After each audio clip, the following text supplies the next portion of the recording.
which again brings you back to this question of a close relationship with the intelligence community.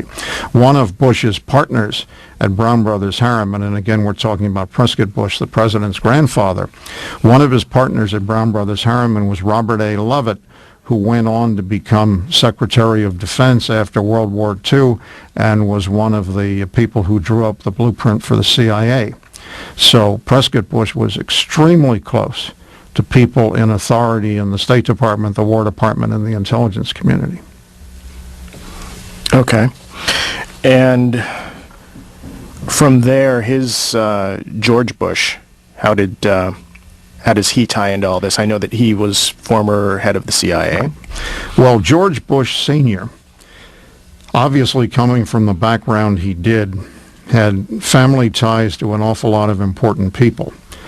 His father was in a position to help him enormously because he was friendly with the whole senior echelon of the War Department and the intelligence community. In 1942, George H.W. Bush is 18. He's getting out of prep school. He wants to go in the Navy. He wants to become a pilot.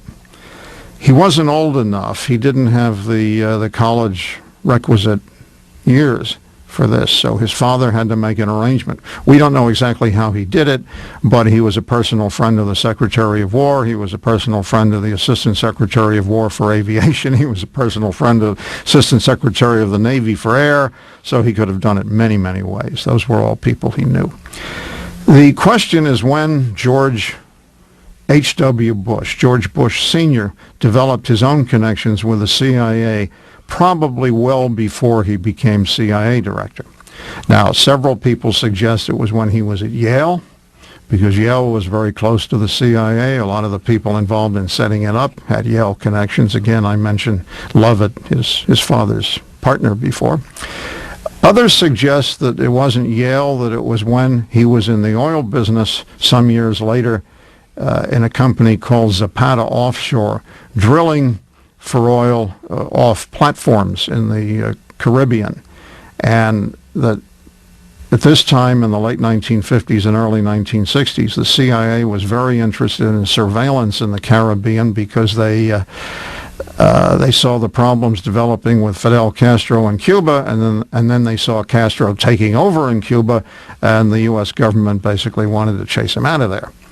So the Bushes had a history of ties to Cuba, and some think that Bush's company, Zapata Offshore, had ties to the CIA or was even a conduit for CIA money and provided some services in connection with Cuba and the Bay of Pigs. Now, there have been things that have linked Bush to the CIA during the 1960s. There was a document that came out in November 1963. The FBI document said that they had briefed Mr. George Bush of the Central Intelligence Agency on the attitudes in the Cuban community in Miami after the Kennedy assassination. Now, the CIA denied that it was the same George Bush, but it wasn't a terribly convincing denial, so people still wonder about that. The long and the short of it is Bush was probably, I underscore probably, connected to the CIA in some form or fashion before he became the CIA director. And then that, of course, jumps it to another level. Yeah, I know a lot of people have questioned how he could have gotten that choice position based on his earlier experience. I mean, I think, as you pointed out, he's never really won an election prior to this. He had been appointed to many things, but never had really won very much. It's not implausible for him to have been appointed. It's just that when you look at his background, you wonder if he didn't have these connections before, and whether that played a role, I have no idea. If I could ask you quickly, the Union Banking Company, whatever became of that, and what became of the profits that were made through that? Well, it's not clear that it really made profits. There's a real dearth of information on what this bank did. The probability is that it handled some money flowing from Germany to the United States, and then some money flowed back. There are no records. So what it might have done during the 20s and 30s is a matter of speculation. Obviously, some people think that it was laundering money, but if you can't prove who got it and where it came from, it's sort of hard to prove it was laundered. So the answer is nobody knows what it really did during the 20s and 30s and what it was set up for. And you can come up with some hypotheses, but there isn't any proof. So when the federal government seized the assets of the bank, basically what they did is they called in the stock. They canceled the stock and dissolved the bank, but not immediately. It was still around for 6 or 8 years, and there isn't precise evidence as to what happened to the money that was in it, but it looks like the government simply seized the stock and canceled it and repatriated some of the assets, but maybe seized others on a permanent basis. I'm not clear what happened.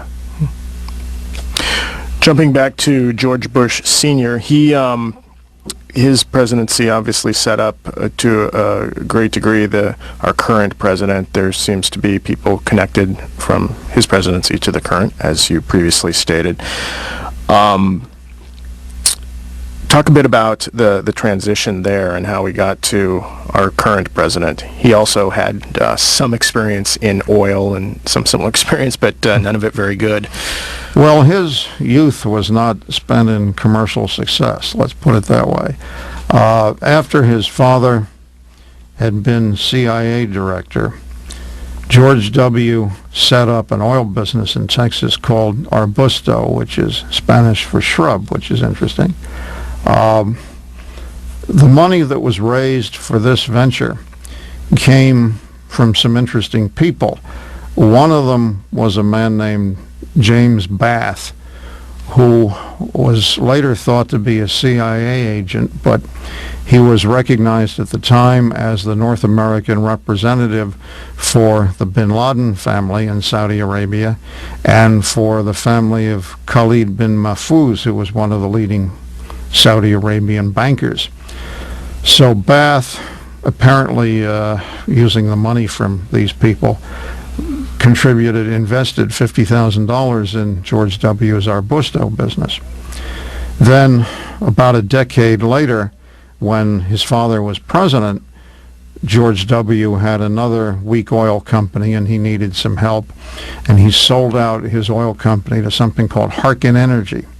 And Harkin Energy was connected in a number of different ways to the Bank of Credit and Commerce International, which was later identified as, well, even then identified as a rogue bank with intelligence connections.